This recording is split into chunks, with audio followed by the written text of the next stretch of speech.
La crise au Soudan du Sud est un véritable casse-tête pour l'Éthiopie. Plus de 200 000 Sud-Soudanais ont trouvé refuge dans le pays et le gouvernement appelle à l'aide internationale pour faire face à ce flux de réfugiés.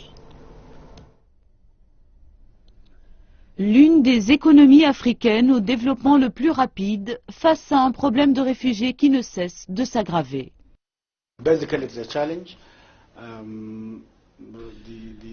L'afflux du nombre de réfugiés, c'est un défi en soi, car cela crée des tensions par rapport aux ressources locales, à l'environnement et à tout le reste.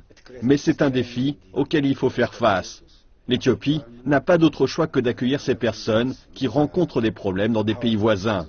Parce que, comme on dit, c'est en cas de besoin que l'on reconnaît ses vrais amis.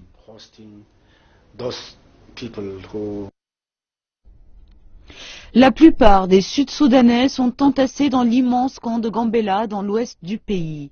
Dans le meilleur des cas, le camp manque d'équipement. Aujourd'hui, il est presque surchargé.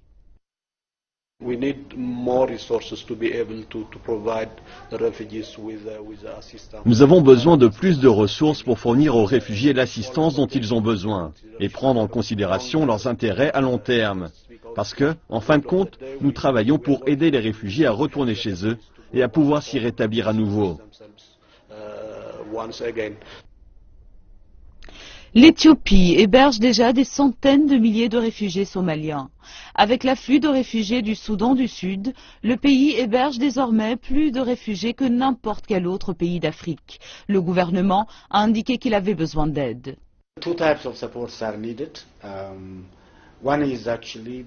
Il nous faut un soutien matériel, que ce soit en forme de cash ou d'équipement, pour que nous puissions gérer la situation et les accueillir.